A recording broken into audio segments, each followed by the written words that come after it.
pero mas mahal na sila. Pagbaba nyo dito, tatawid lang kayo. Nandun na yung mga U, Station X.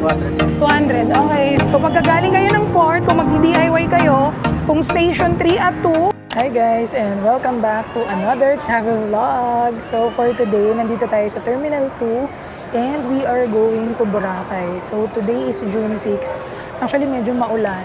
Pero kung nanonood kayo ng videos ko, 3 consecutive years na ata na lagi kami pumupunta ng habagat season sa Boracay. Pero ngayon, mas maaga-aga at ito ata yung umpisa ng habagat. So we will see pagdating natin doon. So for today's video, papakita ko ulit sa inyo. Ever since nagbo-Boracay kami, lagi kaming nagdi-DIY talaga. Parang isang beses pa lang ako nag-avail ng parang transfer sa Klook.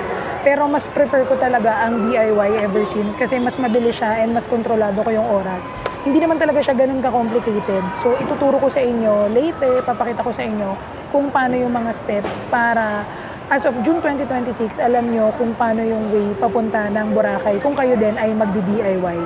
So inaantay na lang namin yung boarding namin, mga 20 minutes na lang. So update ko kayo pag nasa airplane na tayo. We're here!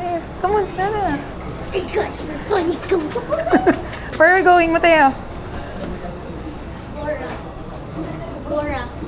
Bora. I'm going to Boracay. Okay, let's go!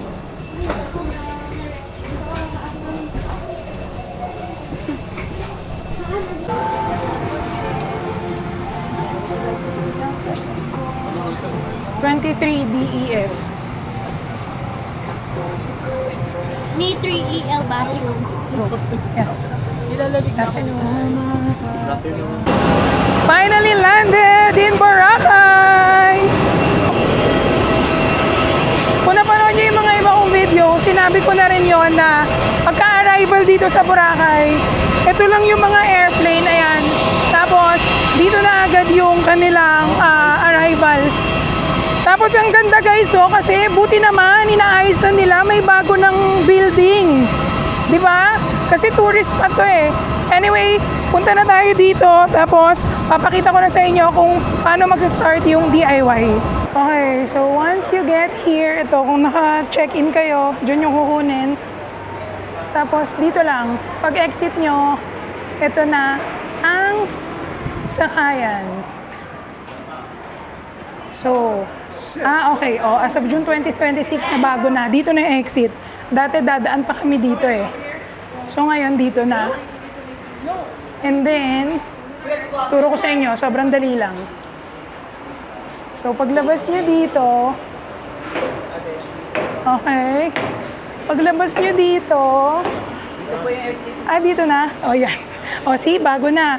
May daanan dati kasi, pwede lang kayong dumaan dito pag ganyan. So ngayon, binago na nila. So yun yung mga bago. Ayan o, ang galing kasi yung building, at least naman inaayos na nila. Kung napanood nyo yung mga iba kong videos, lagi kong sinasabi na ang daming turista dito sa Boracay, sana naman inaayos nila. Kasi 'di ba madalas punong-puno, siksikan, nagkakagulo yung mga tao. So dito tayo. May mga transfers dito na pwede nyong gawin, yan. Pero kasi medyo mahal din yan. So ito, merong van, 100 pesos. Pero dito lang yung tricycle. So yung tricycle, mas mura yon. Though hindi ko lang alam kung nag-price increase na ngayon ha. Pero let's see. Madali lang to guys. Dito na ba? Hindi, dito.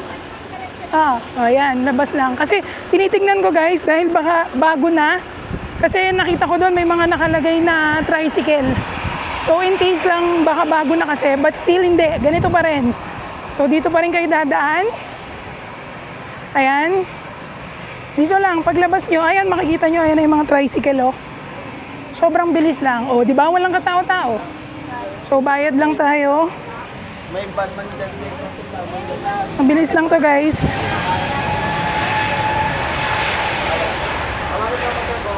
Let's see. Oh. At dyan lang kayo. Ayan, dito lang kayo magbabayad. Tara.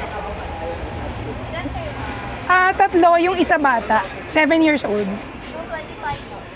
Ay, wait, may 25 ako. O, yun. So, 75 pesos pa rin yung isa. Ganun pa rin yung kanilang rate. Ayan.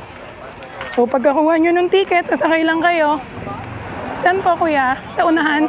O, yun. Ganun lang. O, yan na. Sasakay na kayo, di ba? Walang kahirap-hirap, guys. Okay, so yun guys, pagka Tabon Port, usually yung Tabon Port bukas yun pagka habagat season. Tama ba kuya? O, pag habagat season, Tabon Port kayo. Pero pag summer, Jetty Port. Hindi ko lang parang yung tatlong past na video na ginawa ko na DIY. Lagi kaming Tabon Port kasi nga habagat season yun. So ngayon, Tabon Port ulit tayo guys. And pag Tabon Port, yung tricycle, hanggang 2 to 3 lang siya. Pagkahaba tayong kasama. Tapos pag Jetty Port, 4 hanggang 5, basta walang mga bagaheng kasama. Pero yon, basta 75 pesos yung fare ng bawat isa. So far, pagka tricycle, walang student rate. Pagka boat kasi, tsaka yung mga terminal fee, environmental fee, merong students rate, tsaka senior citizen. So mamaya papakita ko na lang sa inyo. We're here. So ito, Tabon Port Terminal. So we're now here. Merong mga kumukuha dito ng tours, ganyan. Pero diretso lang kayo dito sa loob. Okay. Oop. So diretso lang kayo dito sa loob. Madali lang dito guys. Medyo maraming tao but fast lang to. So let's see. Ayan. So pag may mga kinuha kayong travels, ayan, dyan pa kayo mag-aantay. Pero pagka kayo ay DIY, dito lang. So, punta tayo dito. Pila lang tayo sa tatlo. Manila. Ayun pala. Oh, okay, may bago na sila uling process. This is as of June 2026. Bali dito ma'am, one-time payment siya ma'am. Kasama po yung terminal fee, environmental fee, tsaka yung boat fee po. Okay. Yung regular natin ma'am, 345. Yung discounted naman ma'am is 280 siya. Okay. May round trip tickets din kami ma'am, 590 sa regular, 480 naman Ito na yung discount. same dito? Bali yan ma'am yung step-by-step process ma'am. Okay, saan yan? Diyan na lang Counter kami. 4, tapos payment dyan ma'am. Okay. Oh, iba yon, iba pa yon. So, dito tayo. Okay, dito tayo. Dito tayo sa counter 4 and 5. Ayan na pala. Hi. IDs. Dada, ID. Okay, ito yung step-by-step process. So, dito kung makikita nyo, sila din naman yung nag-fill up.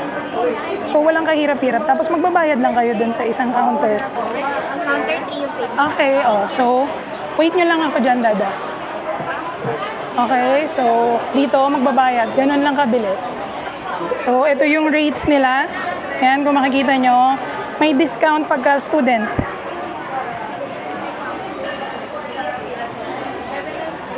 Magkano? 700.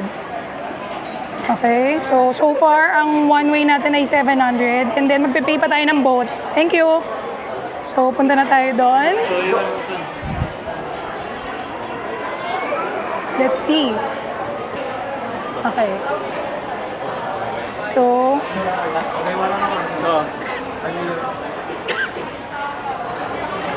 okay.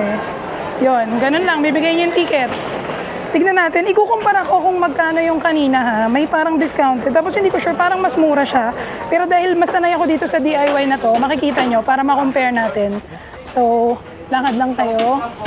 And then, dito lang yung boat. Okay, babayad lang kayo ng boat. Ito yung boat ticket. See? So, ganito lang. 60 na siya. Dati 50 lang yung boat ticket. Nag-price increase. Dalawang adult, isang student. Thank you. So, mamaya na lang natin i-compute. Di ko alam kung magkano yung estudyante. Pero, ayan. Tapos nun, mag-sign up lang kayo dito. Yan. Talagay nyo lang dito. So, ganyan lang. Lalagay nyo lang. Basic lang naman. And then, kukunin nyo dito sa ganito yung inyong boat ticket. Okay, next boat na tayo. Okay, yan ang nakasit number. Tapos na ata. Kaya tayo, ma'am. Tatlo. Pangalan po boat seat number po. Ano po yung boat, ma'am? Itong purple kaya. Ayan, dito na lang tayo sa malapit. So, ganun lang guys. Wala namang hirap. Parang ano lang, kumbaga, susundan nyo lang talaga. Hindi ko alam kung nahirapan kayo dun sa ginawa ko, pero parang for me, madali naman siya. Yan, so ito yung boat natin. Tinuro naman nila kuya na magbo-boat. Apa? Yan. Paro na tayo man sa number. Okay, thank you. Yan. So, pagdating nyo dito, kami yung una. Kasi bagong boat, puno na yung iba. So, susundan nyo lang. May number yung binigay. May mga number yung seats. So, ganun lang siya kadali, guys. Yung kanina, yung una nating dumating, tapos parang fini-fill up nila manual. Naka-discount pa yung rate nila, pero mas mahal na sila ng 35 pesos per person. Though maliit lang yung 35 pesos, I haven't tried that. Hindi ko na tinry. Kasi nga dito ako sanay sa DIY. Pero ayun, hindi ko lang din alam kung gaano kabilis yung process. But I think mag-aantay lang din kayo. Kasi pag nag-fill up kayo doon, sila pa din yung maggagawa lang. Kumbaga sila yung pupunta sa mga booths, sa step by step. Pero ganun pa din, mag-aantay lang kayo. So, ang next nito is bababa na tayo sa Boracay na. Pero magta-trike pa tayo going to the hotel. So, finally here in Boracay. Pagbaba nyo dito, tatawid lang kayo. Nandun na yung mga tricycle. So, papakita ko sa inyo. Let's go! It's just here. So, dito yung mga tricycle. Saan yung mga tricycle? Wait hindi ko na alam ata ang tricycle. Dito, magtanong tayo. Okay na po. Ayan. Saan po yung mga tricycle? Like lang, ma'am. Wala ka sikil, ma'am. Ano na po, e-trike? Ito po, e-trike. Dito. Wait, dito tayo kasi sila ay naka-tour. So, dito tayo. Ayan. Tara, dito. Tanong natin. Ito kay kuya. Ay, special, pwede? Saan? Magkano po kuya? Anong model? U, Station X. 200 lang. 200. Okay, so tama, same. So it's this one. Let's go. 200, special. Ganun lang kabilis. Pag nakita nyo tong parang mga linya ng e-trike, yun na, doon kayo sasakay. And ang bayad ay 200 pag special. Pero kuya, di ba depende pag gaano kalayo? Oo, depende. Pag station 1, magkano? 250. O, yun. So kami, station X, ano yun gitna ng station 3 tsaka station 2. So, ang bayad ay 200. Pagka kuya yung may mga kasabay, magkano? 30. O, yun. So, pagka halimbawa yung hindi kayo magsispecial, may kasabay, 30 pesos ang tricycle fare. Okay, so ang reference nyo, since galing tayo ng port, is yung port. Yung sinasabi kong presyo is yung galing ng port. So pagka galing kayo ng port, kung magdi-DIY kayo, kung station 3 at 2, 200 yung special ng tricycle. Pag station 1, 300. Pagka dun sa station 0, 400. Tapos kung mga may kasabay, so pag station 3 at 2, 25. Pagka station 1, 30. Pagka station 0, 50. Anyway, update ko na lang kayo pagka nasa hotel na kami. And mag-summarize tayo kung magkano yung total ng nagastos natin para sa DIY. So, yun yung aming DIY trip. As you can see guys, sobrang dali niya lang talaga. Walang ka-hassle-hassle. Well, for me, hindi ako nahahaselan kasi mas nahahassle ako. Sabi ko nga, dun sa mga dati ko ding DIY. Pagka yung mag-aantay ka pa ng matagal dun sa port, alam mo yung mas gusto ko, tuloy-tuloy yung proseso. Yung walang hinto. Kasi gusto ko, yung pagod ko tapos na. Kasi parang for me, di ba, imagine mo, nagbiyahe ka ng aeroplano, nakakapagod. Gusto mo nang makarating agad ng Boracay. So, parang for me, added pagod yung pagka nag-aantay pa sa mga stations kung kailan ka lilipat, sasakay ka na ba ng bangka, sasakay ka na ng van, ganyan. So, magkano yung nagastos namin for one way? So, una is yung nagastos namin sa tricycle from airport going to the port, which is 225 pesos. And then next, yung dun sa airport na, yung environmental fee, terminal fee, ganyan, ang binayad namin ay 700 pesos. So, that's 150 pesos for adult para sa environmental fee, and then pagka naman discounted, senior or student, 120 pesos. And then para sa terminal fee, 100 pesos yung adult, and then 80 pesos naman para sa discounted, either senior or yung student nga. So, ang total namin ay 700. And then after nun, yung sa bangka, magbabayad kayo paglabas nyo, di ba? Sa bangka, 60 pesos per head. Tapos Tapos pagka senior citizen or student, 45 pesos lang. Kaya ang binayad ko doon ay 165 pesos. Tapos pagbaba nyo ng Boracay na, magta-tricycle pa kayo papunta sa inyong hotel. So kami, ang tricycle namin is 200 pesos, diretso na dito sa hotel. Again, kung napanood nyo yung video natin doon sa tricycle, iba-iba ang rate noon, depende kung saan yung area nyo. So pag station 3 at station 2, nasa 200. Pag station 1, 250 to 300. Tapos pagka doon na sa station 0, 400 pesos. So ang total namin going dito sa Boracay, airport to Boracay na DIY is 1,290 pesos. That's for 2 adults and 1 kid. So yung next video naman na ipapakita ko sa inyo is yung DIY naman natin pauwi. Para makita nyo din kung paano, matagal ba, okay bang mag-DIY? Tapos sasabihin ko na lang din doon yung total and yung versus pagka nag-book kayo sa mga Klook, ganyan. So, sana nagustuhan nyo tong video na to. Sana may nakuha kayo. Kung may tanong kayo, leave it in the comments and I'll try to answer it as much as I can. So, I hope to see you until my next travel vlog. Bye!